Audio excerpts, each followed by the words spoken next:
As you have looked through our website, you have likely seen the name Kevin Osborne connected to a number of stories. Kevin's a member of our digital team. He joins us this morning to talk about what he's been working on. Great to have you with us, first of all. Thanks for having me. You know, you've really taken a look at Mayor Mallory's travel, not just a specific trip, but kind of big picture with his role here. Right. Mayor Mallory is unique among Cincinnati's mayors in that he has spent a large portion of his time traveling to other cities and even other nations.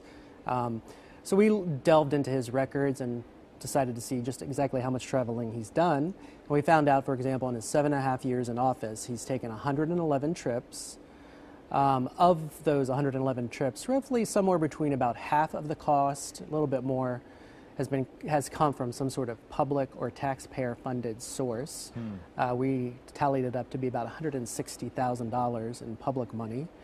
There are people who think that this is inappropriate, that his job really is in Cincinnati, but Mallory himself and many of his supporters will say that that's part of the mayor's job, to sell the city to other countries and business. That's the exact term he used, global ambassador.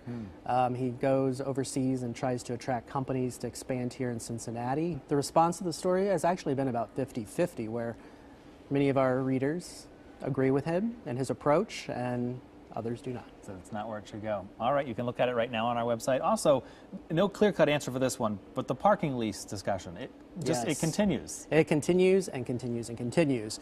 There's this controversial parking lease that City Council passed in a 5-4 vote back in March. Shortly after it was passed, of course, people mounted a referendum against it, and it was going to be on the November ballot. But this week, the appeals court actually said the city could move forward with that lease, and that because it was passed as an emergency ordinance, citizens didn't have a right to vote on it. So now the opponents have asked the appeals court for a stay on implementing the lease so they can appeal it to the Ohio Supreme Court. So still another step before we get an answer there. The saga drags on. And it's just trying to park cars. Imagine that. Kevin, good to see you. Thank you very much. Thanks for having me. You can always see his stories online, wcpo.com/business. We'll be back after the break.